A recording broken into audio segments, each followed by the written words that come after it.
you were put before court. Yes. It's been almost 4 years. Almost a little 4 bit years. over 4 years. Yes. Of course, there was a time that they were not even denying you bail along the Yes, line, and yes. you struggled to get a bail. Struggle. You went on hunger strike. I never went on hunger strike.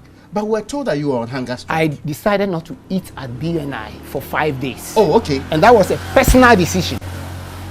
And I'm not going to explain it. It was a personal decision. When I was arrested first, I decided not to eat. And when they even arrested me the second time, I decided not to eat their food.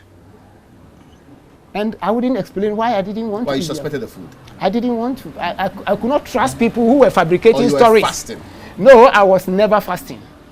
It was a decision I took that I wasn't going to eat the BNI food, because people who are able to fabricate stories and concoct stories about your involvement in something that you know you have not done, how could I trust them to eat their food? That was the principle I stood for. So I was not fasting. I was not on hunger strike. I just decided not to eat. And I was drinking water. And the water was brought by them, but I knew that water was brought in a sachet, maybe 2-3 sachets.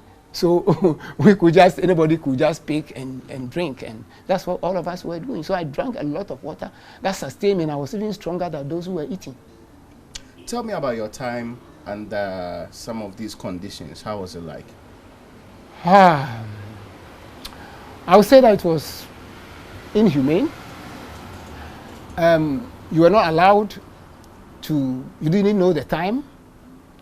You had no information from outside. You could not receive visitors. If you really have to receive visitors, the visitors could be frustrated because it could take them 6 to 7 hours before they could get to you, so they would prefer going back. Do you have any misgivings towards government? Why will The I? Akufo-Addo government. Why will I? Except that for now, I'm not pleased with them the way they treated me. I don't have any misgivings about them, but I'm not happy with the way they have treated me. Is it They true? have mistreated me. They have persecuted me. And even when the court has pronounced me acquitted and discharged, the Attorney General is walking out there to say that if they had done their work very well, I would have been also imprisoned.